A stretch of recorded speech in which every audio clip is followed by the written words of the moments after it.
Living world ना new chapter शुरू कर रहे हैं हम लोग। लास्ट वाली क्लास में कोई डाउट है किसी का?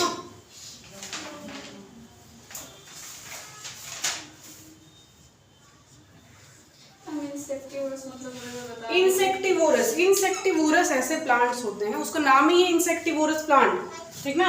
ऐसा प्लांट जो इंसेक्ट फीड करता है, ठीक है। जो वीडियो आपको दिखाए थे कि इंसेक्टिवोरस प्लांट्स होंगे कैसे, उसको पीचर प्लांट बोलते हैं। ये ऐसे क्लोज रहता है, इनका जो ये टिप है ना ये ऐसे क्लोज रहता है। जैसे कोई इंसेक्ट घुसता है ये ऐसे ओपन होता है, इसके अंदर सीधा इंसेक्ट जाएगा एंड वो एंजाइम सिक्रीट करके उनको पूरा ही गला देते हैं या डिकम्पोज कर देते हैं समझो, ठीक है। उसको बोलते हैं इंसेक्टिवोरस। देखो new chapter living world. Living world ये जो चैप्टर है, एक चीज बताओ कि अगर किसी भी ऑर्गेनिज्म को लिविंग मतलब क्या, जिंदा रहना है ना, तो लिविंग अगर रहना है तो क्या क्या चीजें नेसेसरी है? Growth, reproduction, metabolism. मेटाबॉलिज्म अब क्या है? केमिकल रिएक्शंस, ठीक है। तो ये कुछ नेसेसरी चीजें हैं जो कि रिक्वायर्ड होती हैं, ठीक ना। वैसे ही लिविंग ऑर्गेनिज्म पे अगर हम आए तो देखो, फॉर एन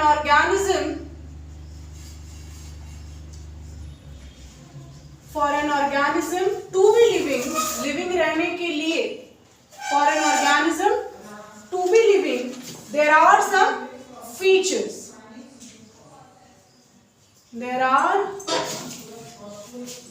some features। सबसे पहला फीचर्स देख रहे हो क्वेश्चन, ठीक है। सबसे पहला फीचर क्या है? ग्रोथ। ग्रोथ किस सेंस में? Growth in the sense of mass. Mass means क्या? मात्रा। Growth in sense of cell number, cell के नंबर का बढ़ना, मास नंबर का बढ़ना, दैट इज ग्रोथ। तो मास मतलब क्या समझ में आ रहा है आपको? किसी भी चीज का मात्रा बढ़ना, मास बढ़ना। सेल नंबर बढ़ना, सेल नंबर कैसे बढ़ेगा? डिवीजन से। Very good. सेल नंबर कैसे बढ़ेंगे? डिवीजन से। अगर हम आपको ये बोल रहे हैं कि सेल नंबर इंक्रीज हो रहा है, इट मींस कि डिवीजन हो रहा है। ये एक सेल था, डिवाइड हुआ, कितना बनाया? 2। फिर ये 2, फिर 2, कितना बन गया? 1 से 4। सेल नंबर बढ़ा, कैसे बढ़ा? डिवीजन से बढ़ा। समझ में आया? तो ग्रोथ मतलब क्या? Increase of cell numbers and mass. So define growth क्या हो सकता है? Define as increase in mass और इंक्रीज इन सेल नंबर। समझ आया? अब देखो अगर सेल नंबर का बात आया है तो सेल्यूलैरिटी कितने टाइप की होती है? क्या क्या? एक सेल्यूलैरिटी होती है जिसको हम बोलते हैं यूनिसेल्यूलर, राइट? Yes ma'am. दूसरी सेल्यूलैरिटी को मल्टीसेल्यूलर। अब एक बात बताओ कि अगर यूनिसेल्युलैरिटी में, यूनिसेल्युलर कौन हो सकता है? जिसके पास अमीबा हो सकता है। Yes ma'am. अब एक बात बताओ कि अगर यूनिसेल्युलर ऑर्गेनिज्म में ग्रोथ होगा तो रिप्रोडक्शन होगा कि नहीं? बोलते क्या है ना कि यूनिसेल्युलर्स में ग्रोथ जो है ये सिनोनिमस होता है। सिनोनिमस मतलब इक्विवेलेंट, बराबर, सिनोनिमस, ठीक है। तो यूनिसेल्युलर्स ऑर्गेनिज्म में रिप्रोडक्शन और ग्रोथ जो है ये सिनोनिमस है। कैसे है? देखो सुनो इधर, देखोगे किस प्रकार है। मान लो कोई यूनिसेल्युलर है अमीबा, ये हो गया अपना अमीबा। अब अमीबा में क्या हो रहा है? ग्रोथ हो रहा है। तो ग्रोथ मतलब क्या समझ में आ रहा है? ग्रोथ मतलब कैसे ग्रोथ होगा? Some part of amoeba are enlarged, ये बढ़ जाएंगे। तो अगर अमीबा का कुछ पार्ट में ग्रोथ हुआ या अमीबा में ग्रोथ हुआ, इसका कुछ पार्ट बढ़ा, तो अगर ये कुछ पार्ट बढ़ेगा तो होगा क्या? ये यहाँ से टूट जाएगा ना, ये यहाँ से क्या हो जाएगा? और टूट करके क्या बनाएगा? नया अमीबा बनाएगा। समझ में आया? तो जब अमीबा में ग्रोथ हुआ तो ग्रोथ से क्या हुआ? रिप्रोडक्शन, एक नई बॉडी रिप्रोड्यूस हुई। आया समझ में? Yes, ma'am. तो यूनिसेल्यूलर में जब भी ग्रोथ होगा इट इज अ सिनोनिमस किसका? रिप्रोडक्शन का। और मल्टीसेल्यूलर में ऐसा कुछ नहीं होता है, समझ में आया? तो यूनिसेल्यूलर में हम लिखते हैं क्या लिखते हैं? क्या लिखते हैं बताओ? ग्रोथ इज synonymous with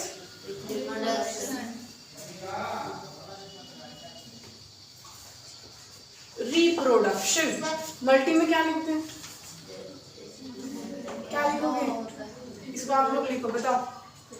देखो कितना अच्छा इंग्लिश हो रहा है आज का। पलट दे रहे हैं मिस, बस खत्म। बताओ क्या लिखो? Growth is synonymous. सिनोनिम मतलब समानार्थी, ऑपोजिट, अलग, समझ आया? So growth is not synonymous with reproduction। Clear है? Yes, ma'am. अब देखोगे और दो तरीके का ग्रोथ होता है। एक को हम लोग बोलते हैं डिटर्मिनेंट ग्रोथ, एक को बोलते हैं इनडिटर्मिनेंट ग्रोथ। ठीक है? डिटर्मिनेंट ग्रोथ, ठीक है? दूसरा इन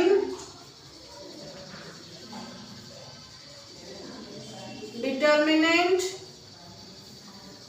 ग्रोथ। डिटर्मिनेंट और इनडिटर्मिनेंट का क्या मतलब है बताइए अदिति।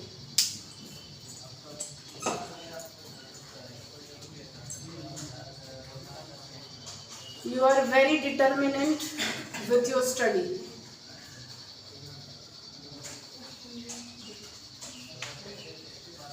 क्या होगा? डिटर्मिनेंट का मतलब निश्चित। ठीक है? सुनते हो कोई बच्चा पढ़ाई को लेकर बहुत ज्यादा डिटर्मिनेंट होता है। ठीक? निश्चित मतलब एग्जैक्ट। सो डिटर्मिनेंट ग्रोथ का मतलब ऐसा ग्रोथ जो कि डिटरमाइंड है, निश्चित है, इससे ज्यादा और नहीं। समझ आया? इनडिटरमिनेंट जिसका कोई निश्चित मतलब जिसका कोई लास्ट नहीं है, बढ़ रहा है तो बढ़ ही रहा है। नारियल का पेड़ देखियो कितना बड़ा होता है। तो वैसे ग्रोथ को हम लोग क्या बोलेंगे? Indeterminate growth. और जो ग्रोथ निश्चित होता है, जैसे हम आज जितने बड़े हैं 8 साल बाद क्या होगा और बढ़ जाएंगे? तो हमारा ग्रोथ कैसा होता है? डिटरमिनेट। समझ में आया?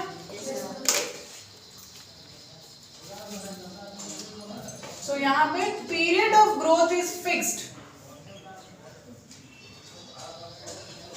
Period of growth is fixed. ठीक है?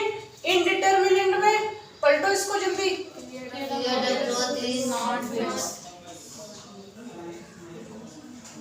Period of growth is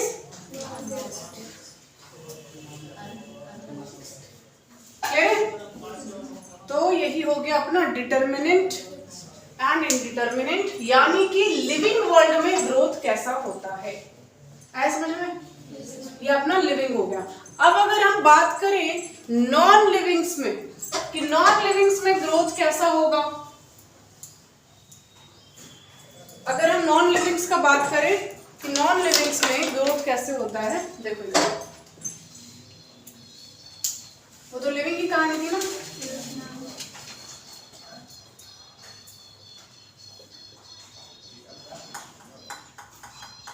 in case of non living एक हम एग्जांपल ले लेते हैं ऑफ अ माउंटेन। कौन है जी माउंटेन? पहाड़। ये कैसे ग्रोथ करते हैं? डिपोजिशन के हेल्प से। कैसे करते हैं? डिपोजिशन के हेल्प से। देखो इधर, ये मान लो अपना कोई माउंटेन था। डिपोजिशन मतलब क्या? जमना। अब इस माउंटेन पे समझ लो इतना मोटा सा एक बर्फ का, स्नो का लेयर चढ़ गया। ग्रोथ हुआ? Yes, ma'am. यहाँ से यहाँ इतना बढ़ गया ना। देखो ये क्या है? बढ़ गया ना इतना। तो ये क्या है? ग्रोथ है। लेकिन ये ग्रोथ कहाँ था? पहाड़ के अंदर या पहाड़ के बाहर? ऐसे ग्रोथ को बोलते हैं एक्सट्रिंसिक ग्रोथ। समझ में आया? नॉन लिविंग में जब भी ग्रोथ होगा वो कहाँ होगा? Outside the body. कहाँ होगा? Outside the body, and that type of growth are known as extrinsic growth. Clear है? सो चलो माउंटेन पे चलना है ना? क्या बोले? चलो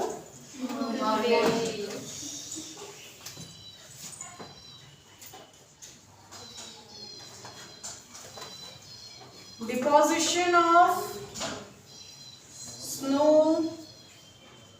सैंड एक्सेट्रा। ठीक है, ऐसे ग्रोथ को हम क्या बोलेंगे?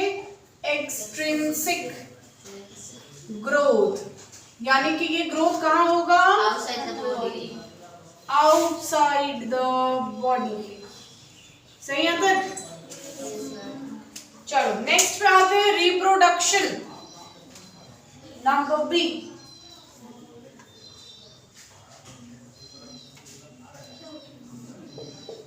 ठीक है, अब रिप्रोडक्शन देखो, दोनों केसेस में हम देखेंगे, इन लिविंग एंड इन तो अगर हम बात करें नॉन लिविंग का, ये रिप्रोड्यूस करते हैं क्या? करते हैं? सो दे नेवर रिप्रोड्यूस। ठीक है, अब लिविंग पे आ जाओ। लिविंग करेंगे रिप्रोड्यूस? करेंगे। दो मेथड में इनका रिप्रोडक्शन होगा। First one is asexual, second sexual. आया समझ में?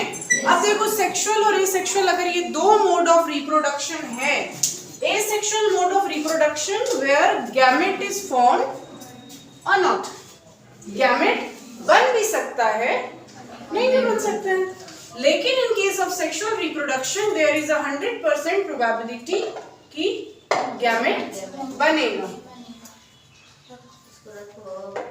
ठीक है, 100% यहाँ पे चांसेस है कि गैमेट बनेगा, क्योंकि वही दोनों गैमेट जब फ्यूज होते हैं तो रिप्रोडक्शन होता है। ठीक, और एक चीज क्या है कि एसेक्सुअल रिप्रोडक्शन में क्लोन्स बनता है। क्लोन, ये वर्ड सुने हो? Clones means identical copy, same mummy और बच्चा दोनों सेम दिख रहे हैं। अभी अमीबा बताया था आपको कि ये अपना था मदर अमीबा था, जो बढ़ के अपना एक कॉपी बना दिया, ये हो गया बच्चा अमीबा। डिफरेंस है कुछ मम्मी और उसके बच्चे में? सेम। इसको बोलते हैं हम लोग क्लोन। क्या बोलते हैं? वाली जी को हंसी आ रहा है। मम्मी अमीबा और बच्चा अमीबा। ठीक, तो इसको बोलते हैं हम लोग क्लोन, यानी कि एग्जैक्ट कॉपी। समझ आया? तो ये एग्जैक्ट कॉपी कहाँ बनता है? यहाँ बनेगा क्या? यहाँ काइंड ऑफ नहीं, कोई काइंड ऑफ नहीं होता है। यहाँ पे सिर्फ जीन्स इनहेरिट होते हैं। एग्जैक्टली आप और मम्मी एक ही जैसे दिखेंगी? मम्मी अदिति और बच्चा अदिति एक दिखेगा? नहीं। समझ आया? सो एसेक्सुअल रिप्रोडक्शन में may or may not formation of gametes, और यहाँ पे formation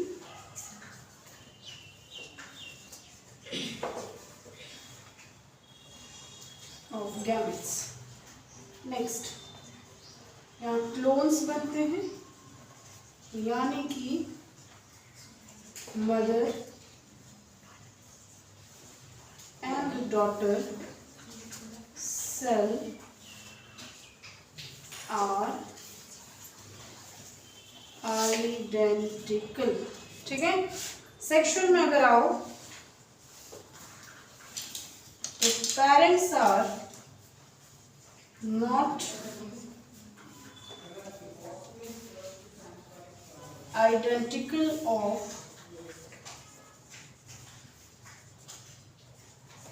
ऑफस्प्रिंग। डन। देखो यहां से कोई भी डाउट है from the whole topic, in case of living और in case of non living? कोई भी डाउट किसी का? सारा क्लियर है? चलो ड्रॉ करो इसको फटाक से।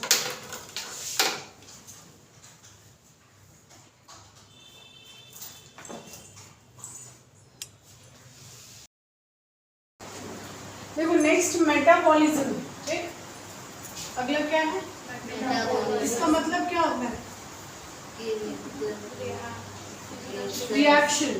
मेटाबॉलिज्म का सीधा सीधा मतलब समझो कि जो भी चीजें आपने इंटेक किया है आपकी बॉडी के अंदर है, बॉडी आपका क्या करता है? रिएक्शन करता है। उसी केमिकल रिएक्शन को हम लोग क्या बोलते हैं? मेटाबॉलिज्म। अब बताओ नॉन लिविंग्स में मेटाबॉलिज्म होगा कि नहीं होगा? लिविंग्स में होगा? होगा।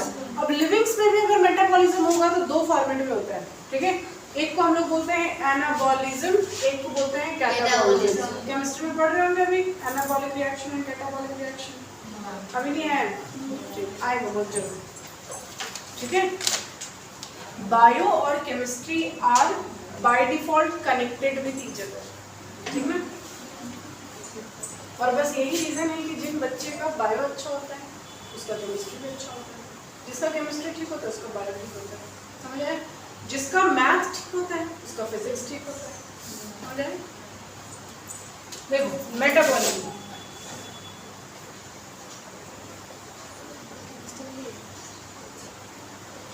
sum total of all reaction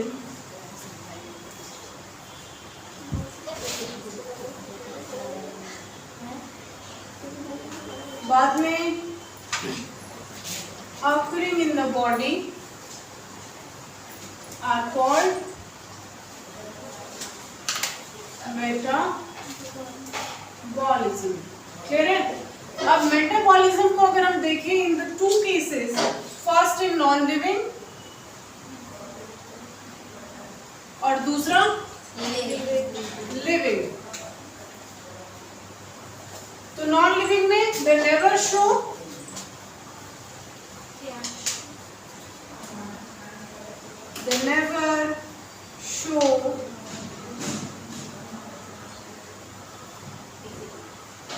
metabolism, जबकि लिविंग में मेटाबॉलिज्म कितने टाइप का? Two types. First one anabolism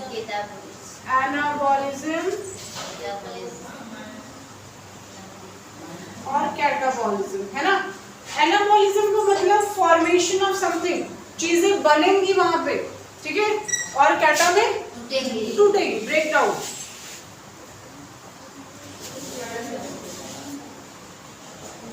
So formation of any substance. Catabolism क्या है? breakdown of any substance. Breakdown of any molecule. Breakdown of any molecule. Clear है? तो ये था। अब देखो इसके अलावा यहाँ से कोई डाउट नहीं है ना?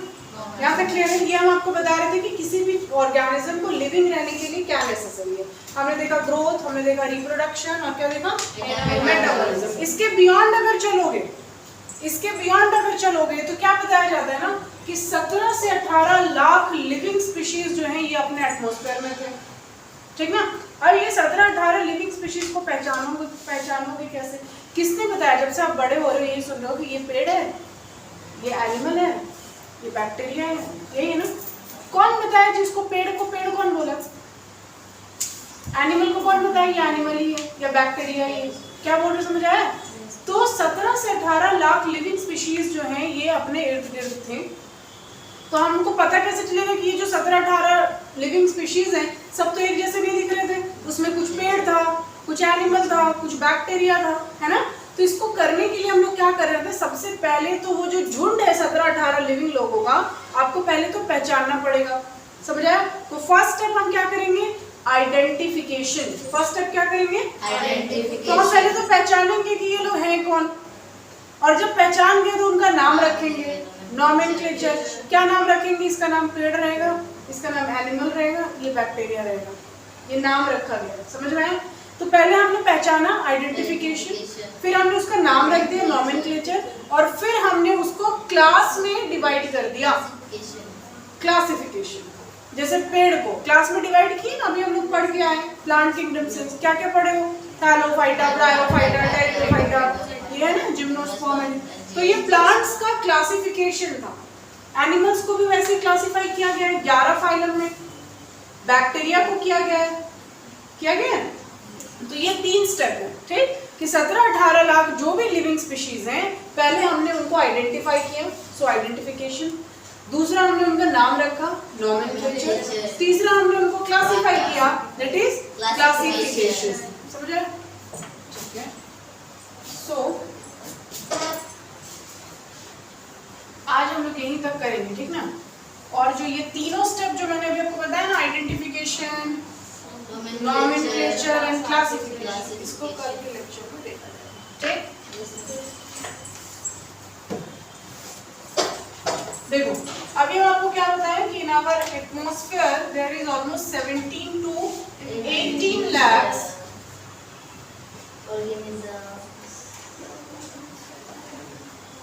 लिविंग ऑर्गेनिजम्स such as कौन है? plants, animals, and bacteria. Plant, animals and bacteria are present, है ना? तो इसके लिए हमने कितने स्टेप बनाए? 3 स्टेप। पहले इनको पहचानेंगे, दैट इज आइडेंटिफिकेशन। फिर इनका नाम रख दोगे, फिर इनको क्लासिफाई करेंगे, यानी कि क्लासिफिकेशन। डन? अब अगर स्कूल में पढ़ चुके हो तो यहाँ पे बार बार एक वर्ड आपको पता चला होगा, that is taxonomy. Yes ma'am. क्या है? वर्गीकरण मतलब बांटना। किसी को भी आइडेंटिफाई करना और क्लासिफाई करना टैक्सोनॉमी कहलाया, ठीक? तो टैक्सोनॉमी क्या है? Identify and classification. किसी को भी पहचानना और उनको क्लासिफाई, वर्गीकृत करना, दैट इज टैक्सोनॉमी। तो टैक्सोनॉमी में क्या लिखेंगे? Identify and classification. तो आइडेंटिफाई और क्लासिफिकेशन ये टैक्सोनॉमी है। अब इसको हमको बहुत डिटेल में पढ़ना है कि नॉमेनक्लेचर क्या है, आइडेंटिफिकेशन कैसे करोगे, क्लासिफिकेशन कैसे होगा, ऑर्डर क्या होता है, किंगडम क्या होता है, जीनस क्या होता है, स्पीशीज क्या होता है, ये सब पढ़ना है, ठीक है? तो ये आपका था पहला लेक्चर ऑफ लिविंग वर्ल्ड। कोई डाउट है? क्लियर सारा? ये तीनों को कर लेते हैं फिर, ठीक? चलो नोट डाउन करो।